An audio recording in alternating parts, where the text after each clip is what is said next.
Selamat bertemu kembali Bapak Ibu Saudara sekalian dalam ibadah pada hari Rabu ini. Baik, sebelum kita mendengarkan firman Allah yang berupa renungan yang akan saya sampaikan, mari kita tundukkan kepala terlebih dahulu. Kita mohon supaya Allah di dalam pribadi Roh Kudus memberikan hikmat pengertian kepada kita. Allah Bapa di dalam sorga, Bapa yang baik, Bapa yang sayang kepada kami sebagai umat-Mu, yang telah Engkau tolong kami dalam segala aspek kehidupan kami. Terima kasih waktu dan kesempatan yang Kau anugerahkan, kembali kami boleh masuk dalam ibadah yang boleh merenungkan kebenaran firman Allah. Hamba menyerahkan hamba dalam segala persiapan, sehingga apa yang disampaikan boleh menjadi berkat bagi segenap umat-Mu. Terima kasih Bapa, di dalam nama Tuhan Yesus kami sudah berdoa dan mengucapkan syukur. Amin. Puji Tuhan. Bapak Ibu Saudara yang kasih Tuhan Yesus, firman Allah terambil dari Matius pasal yang kelima, ayat 29 sampai dengan ayat yang ke-30. Katakan demikian, maka jika matamu yang kanan menyesatkan engkau, cungkilah itu dan buanglah itu. Karena lebih baik bagimu jika satu dari anggota tubuhmu binasa, daripada tubuhmu dengan utuh dicampakkan ke dalam neraka. Dan jika tanganmu yang kanan menyesatkan engkau, penggalah dan buanglah itu. Karena lebih baik bagimu jika satu dari anggota tubuhmu binasa, daripada tubuhmu dengan utuh masuk neraka. Amin. Sampai sejauh itu pembacaan firman Tuhan. Ya. Ayat-ayat tersebut di atas tadi yang kita baca, itu bagian dari khotbah Tuhan Yesus di bukit. Jadi mulai dari pasal yang kelima sampai pasal yang keberapa nih? 7 atau 9, saya lupa. Itu bagian dari khotbah Tuhan Yesus di bukit. Nah, waktu di bukit itulah Yesus melihat begitu banyak orang mengikut dia. Mereka dalam keadaan penderitaan sengsara. Karena kita tahu Palestina itu merupakan salah satu koloni dari kekaisaran pemerintahan Romawi. Ya. Nah, oleh karena itu mereka memperlakukan penduduk asli Palestina itu orang-orang Yahudi di dalam keadaan yang tidak semestinya. Ya, kita mengerti karena itu daerah jajahan. Nah, Yesus melihat orang banyak memerlukan penghiburan. Bahkan lebih daripada itu, orang banyak ini memerlukan keselamatan. Dari mana keselamatan? Kita mengerti bahwa manusia tidak mungkin bisa menyelamatkan sendiri. Maka Allah harus turun ke dalam dunia menjadi manusia. Yesus Kristus itu adalah kebenaran firman Allah yang boleh menjelma menjadi manusia. Ia tinggalkan kenyamanan, masuk ke dalam dunia yang fana, penuh dengan penderitaan ini. Hal apa yang mau ditekankan Tuhan Yesus dalam perkataannya yang banyak mengandung perumpamaan? Ya, salah satu pengajaran Tuhan Yesus cirinya itu banyak perumpamaan-perumpamaan. Lukisan-lukisan atau ibarat dalam bahasa Indonesia. Gambaran-gambaran mengenai kehidupan manusia. Apa tujuannya dengan menyampaikan perumpamaan? Supaya manusia mengerti dengan kejadian hari lepas ke sehari. Ya. Jadi dalam hal ini Yesus berbicara tentang hal apa ini? Yaitu soal sinergi, soal sinkronisasi, soal paralel kehidupan antara iman percaya dengan kehidupan praktis setiap hari itu harus berjalan bersama-sama. Antara iman, yaitu menyangkut soal dunia roh dan dunia fisik, ya. Antara sorgawi dan jasmani. Jadi harus bergandengan, tidak bisa lepas satu kepada yang lain. Seperti antara peranan iman dalam kehidupan orang percaya dan peranan logika dalam kehidupan sehari-hari. Hal apa yang ingin saya sampaikan kepada Bapak Ibu Saudara sekalian? Yang pertama, yaitu tentang realita hidup. Apa maksudnya? Nah, kita tahu bahwa ayat yang kita baca, yang tadi saya baca bersama, bahwa jika matamu yang kanan menyesatkan engkau, cungkilan buanglah itu.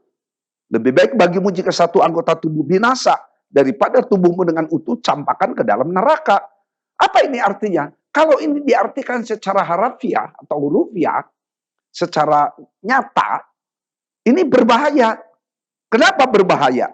Karena kalau orang mengikuti syariat agama, aturan-aturan agama, tanpa tafsiran, menafsirkan apa maksudnya, ini berbahaya. Ya. Karena banyak sekali dalam kitab suci ini, baik PL maupun PB, itu ada perumpamaan-perumpamaan yang tidak seharusnya diartikan demikian. Makanya seorang guru besar agama Yahudi yang bernama Nikodemus berhadapan dengan Yesus yang dia tidak sadari bahwa itu adalah firman yang menjadi manusia, betapa bodohnya dia. Padahal kalau zaman sekarang dia sudah profesor, doktor mungkin dalam bidang ilmu ini, dalam ilmu agama. Tetapi waktu berhadapan dengan Yesus yang adalah firman yang menjadi manusia, betapa bodoh, betapa kerdilnya dia. Karena Yesus berbicara soal perumpamaan di sini. Bahwa jikalau orang mau dilahirkan, maka ia harus dilahirkan secara roh. Terus karena kata dilahirkan, Nikodemus berpikir seorang ibu yang mengandung melahirkan. Sampai dia berpikir, haruskah aku masuk lagi ke dalam rahim ibuku? Nah, dalam hatinya dia mentertawakan perkataan Yesus. Tapi kemudian Yesus dialog dengan Nikodemus, mungkin sampai jauh malam, maka dibukakanlah pengertiannya kepada dia. Betapa malunya dia. Ya, bisa merah pada mukanya. Tapi untung itu malam hari yang mungkin diterangi di ruangan itu hanya dengan semacam obor atau namanya kalau zaman sekarang lampu tempel itu ya, cempor gitu ya. Dia pulang dengan membawa berkat rohani karena Yesus yang memberikan pencerahan di dalam hidupnya. Ya. Kalau banyak orang menafsirkan perkataan Yesus secara harafiah, betapa berbahayanya ini. Berapa banyak orang Kristen, orang percaya akan cacat fisiknya. Banyak yang tangannya buntung, yang kakinya buntung, banyak yang matanya tidak utuh karena dicungkil menurut, wah, betapa mengerikan ajaran Yesus ini. Seperti Yesus pernah katakan, orang yang percaya itu harus makan darah dan dagingku. Wah, diartikan oleh orang-orang itu betapa kejamnya, betapa sadisnya ini orang yang percaya kepada Yesus. Maka kemudian akibatnya banyak orang yang mengundurkan diri. Saudara, ini menyedihkan memang, ya.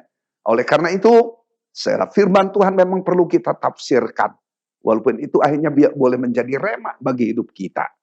Nah, jadi realita hidup dalam hidup kita sehari-hari, orang mempunyai karakter plus minus. Bagus palebah ini, tapi palebah itu yang lainnya nggak bagus. Plus minus. Ada karakter yang bisa dipuji orang, tapi di sisi yang lain bisa dicemoohkan oleh orang. Pria wanita mempunyai karakter masing-masing. Orang tua, orang muda, anak-anak. Ya. Jadi tidak ada seorang pun yang sempurna. No one perfect. Ya. Tidak ada seorang pun yang sempurna. Setiap orang mempunyai kebaikannya, juga kejelekannya. Kebagusannya, juga kekurangannya. Sadarilah bahwa kita lemah. Kita tak berdaya. Maka saya katakan it's a fact of life. Itulah kenyataan hidup. Itulah realita. Tapi dalam Matius 5:48 dikatakan bahwa manusia ini masih bagian dari khotbah Tuhan Yesus di bukit. Apa dikatakan di sana? Di dalam Matius 5:48 dikatakan, karena itu haruslah kamu sempurna. Sama seperti Bapamu yang di sorga sempurna. Ya, bukan surga, tapi sorga. Bapa di sorga sempurna. Apa kita ini harus menjadi Allah? Apakah kita harus menjadi Allah Bapa? Bukan demikian. Nah, itu secara harafiah nih juga. Artinya, Bapa kita ini yang di sorga di dalam Yesus sempurna, ya perfect, yang maha kuasa, yang maha tinggi, maha besar, maha kudus, maha. Itulah karakter yang dimiliki Allah kita ini. Tetapi kita manusia, kita serba kekurangan, kita tidak sempurna. Tapi mengapa Yesus katakan, Karena itu haruslah kamu sempurna. Maksudnya adalah sempurna utuh secara manusia. Pikiran, perasaan, seluruh eksistensi hidup kita. Pelihara keutuhan dalam hidup kita ini. Yang harus disucikan di dalam kebenaran firman Allah. Jadi itu bagian yang pertama, realita hidup. Yang kedua, yaitu soal kesungguhan hati. Tuhan Yesus rindu setiap umatnya itu hidup serius di hadapan hadirat Allah. Ya, Pendeta Diki Dawan selalu katakan, banyak orang Kristen yang hidupnya suka main-main ini. Tidak serius di hadapan Tuhan. Ya, dalam kerajaan Allah tidak dikenal istilah setengah-setengah. Sebaliknya dalam kerajaan kegelapan, tidak ada istilah setengah-setengah. Babak belur kita kalau ikut kerajaan kegelapan, tidak serius juga. Nah, di dalam kerajaan Allah, kita dituntut seutuhnya, seantero. Ya, Yesus berhadapan dengan seorang muda kaya. Dia tanya kepada Yesus untuk mendapatkan hidup kekal, bagaimana caranya? Yesus katakan, jalankanlah hukum Taurat, jalankan firman Allah. Aku sudah lakukan sejak aku muda. Umur berapa kira-kira nih pemuda kaya ini yang datang kepada Yesus? Kemungkinan dia umur 40-an dia. Sejak muda aku sudah menjalankan itu. Mungkin sejak kecil. Tapi mata Yesus nyureng lihat pemuda ini. Dan Yesus katakan, jikalau engkau mau sempurna, jualah harta bendamu, bagikan kepada orang miskin. Waktu orang muda kaya dan rohani ini mendengar kata-kata Yesus, langsung terhunjam dia ke dalam hati sanubarinya. Akhirnya dia tidak lagi bicara bak bibu, langsung dia loyor pergi, tinggalkan Yesus dengan kerumunan para murid yang lainnya, orang banyak pergi. Karena apa? Sedih hatinya. Kenapa dia sedih? Ternyata dia kaya raya, banyak harta bendanya. Yesus ingin belajar kepada pemuda ini, prioritaskan apa yang harus diprioritaskan. Tapi rupanya harta benda menjadi ikatan bagi dia. Bukan artinya jadi orang Kristen nggak boleh kaya, boleh. Tapi kita harus care kepada mereka yang memerlukan pertolongan.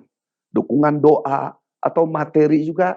Saya sebagai hamba Tuhan juga ada saatnya harus ngepelan kepada orang-orang tertentu yang memerlukan pertolongan. Sebatas kemampuan saya.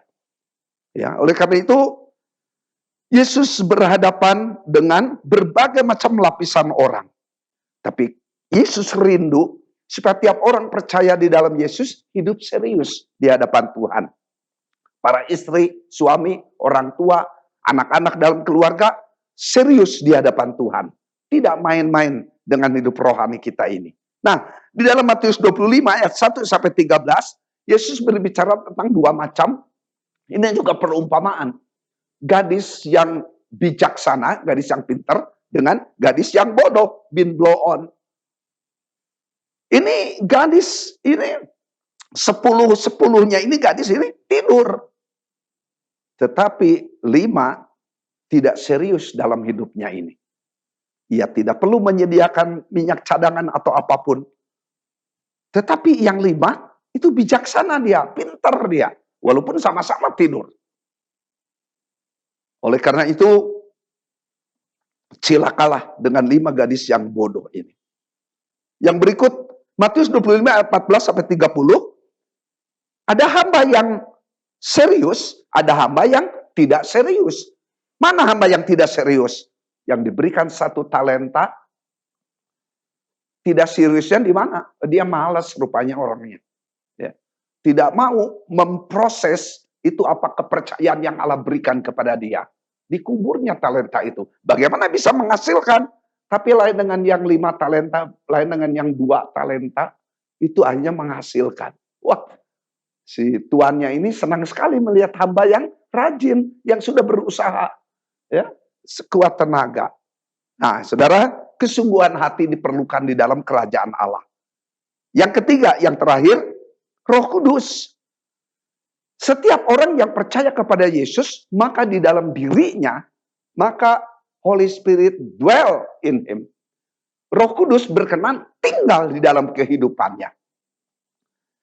Roh Kudus menolong kehidupan orang percaya. Kami keluarga ada saatnya dalam sedih, dalam derita, dalam duka cita. Tapi ada saatnya kami keluarga penuh sukacita. kami boleh mempermuliakan Allah baik dalam duka maupun dalam sukacita. Puji Tuhan. Saya mengucap syukur kepada Tuhan. Disinilah peranan Roh Kudus, bahwa kita menderita, kita sedih, kita berduka, dihibur oleh firman Allah. Supaya kita tidak melihat kesedihan itu hanya sendiri saja. Melainkan kita juga nanti akan melihat jauh ke depan, lepas dari sedih duka cita. Itu terjadi. Tapi pada waktu kami boleh hidup diberkati, kami tidak boleh over, tidak boleh lepas dari melihat ada orang lain yang memerlukan penghiburan, memerlukan pertolongan. Tidak gampang ini dalam suasana pandemik ini. Ya, saya juga harus jaga diri. Demikian juga orang lain harus jaga diri. Kami para pimpinan gereja harus waspada, jaga diri. Tapi juga anggota jemaat harus jaga diri, harus waspada. Supaya kalau terjadi hal itu, kita tidak terpapar semua. Jadi menahan diri untuk hal ini. Betapa rindu sebenarnya saya ingin datang berkunjung ke rumah anggota jemaat. Tapi ya suasana tidak memungkinkan. Tapi puji Tuhan sekarang udah mulai pulih nih. Ya, untuk negara kita Indonesia, juga luar negeri, walaupun masih ada riak-riaknya. Sekarang penurunan yang meninggal itu terus makin turun, makin kurang-kurang. Puji Tuhan. Doa saya dengan optimis di hadapan Tuhan. Allah pasti ikut campur tangan dalam segala perkara, mendatangkan kebaikan. Saudara, jadi poin yang ketiga tentang Roh Kudus, yang adalah penolong, adalah penghibur, adalah yang memberikan kekuatan pribadi yang kita butuhkan. Ia berdiam dalam hidup kita ini. 1 Korintus 6:19. Tidak tahukah kamu bahwa Roh Kudus berkenan tinggal di dalam hidupmu? Jadi inilah bait Roh Kudus tubuh kita ini. Apa yang harus kita lakukan? Efesus 5:18. Penuhlah hidup kita dengan Roh Kudus. Salah satu bukti sebagai kita mengasihi Allah, mari spare your time. Sediakan waktu untuk kita bersekutu dengan Allah. Tiap-tiap hari, tiap-tiap pagi. Sebelum kita sibuk dalam urusan rumah tangga, sibuk dalam pekerjaan, sibuk dalam bisnis, sibuk dalam studi, sibuk dalam bergaul dengan warga masyarakat. Cari dahulu wajah Allah melalui saat teduh. Saat itulah Roh Kudus boleh disukacitakan melihat pola hidup kita ini, belajar memprioritaskan waktu sulung ini untuk bersekutu dengan Allah. Penuh dengan Roh Kudus. Ya, tidak ada pikiran kita ini menuduh Allah, rasanya memperlakukan kita berat sebelah. No, tidak. Melainkan Allah itu adil, Ia baik, Ia sayang kepada kita. Cuman seringkali kita digelapkan mata rohani kita ini dengan hal-hal yang kelihatan di hadapan kita.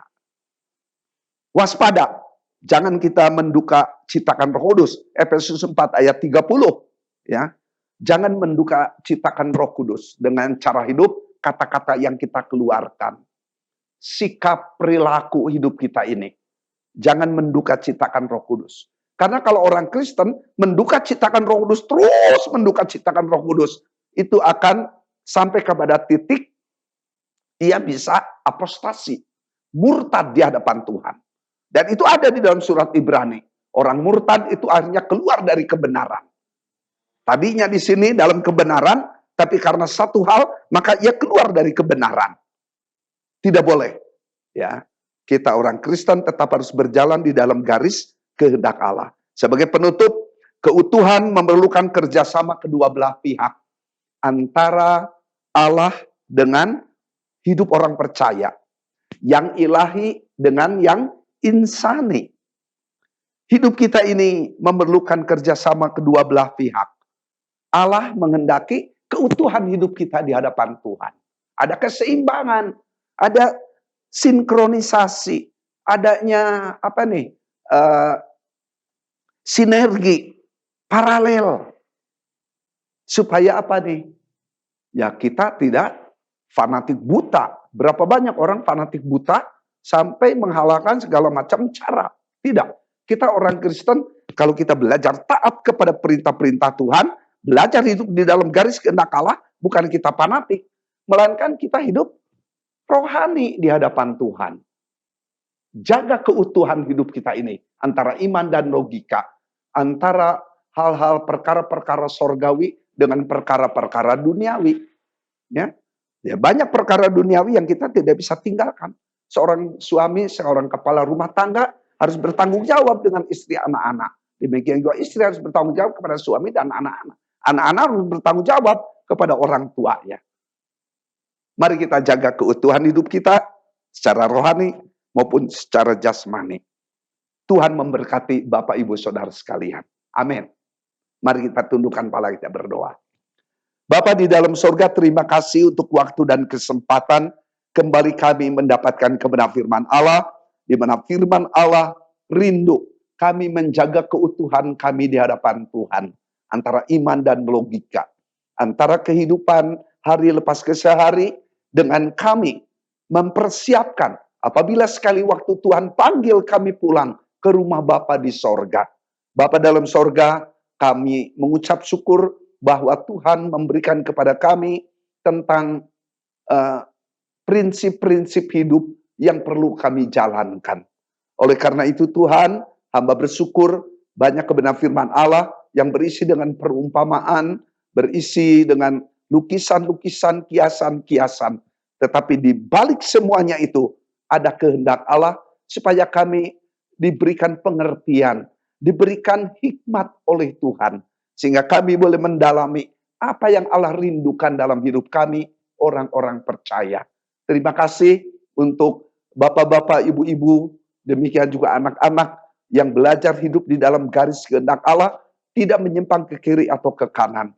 Hamba menyerahkan tiap pribadi, tiap rumah tangga atau keluarga di dalam pemeliharaan tangan-Mu.